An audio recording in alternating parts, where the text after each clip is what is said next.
கண்ணன் பிறந்தது சிறைச்சாலையில். தனது கொடிய மாமனால் கொல்லப்படக்கூடாது என்று அவரது தந்தை வாசுதேவர் கூடையில் குழந்தையை வைத்து யமுனையாற்றை கடந்து சென்றதாக புராணங்கள் கூறுகின்றன. ஆயர்பாடியில் பிள்ளையாய் வளர்ந்த கண்ணனுக்கு யசோதையின் தாலாட்டு சுகமானது. கோகுலத்தில் வளர்ந்த கண்ணனின் லீலைகள் அவன் சாதாரண பிள்ளை இல்லை என்று உலகிற்கு உணர்த்தியது.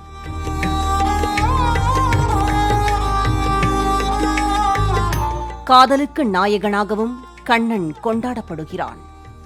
ராதை, ருக்மணி, பாமா, மீரா என பெண் பாத்திரங்கள் மூலமாக கண்ணனின் காதல் தெய்வீக அனுபவமாக மாறுகிறது.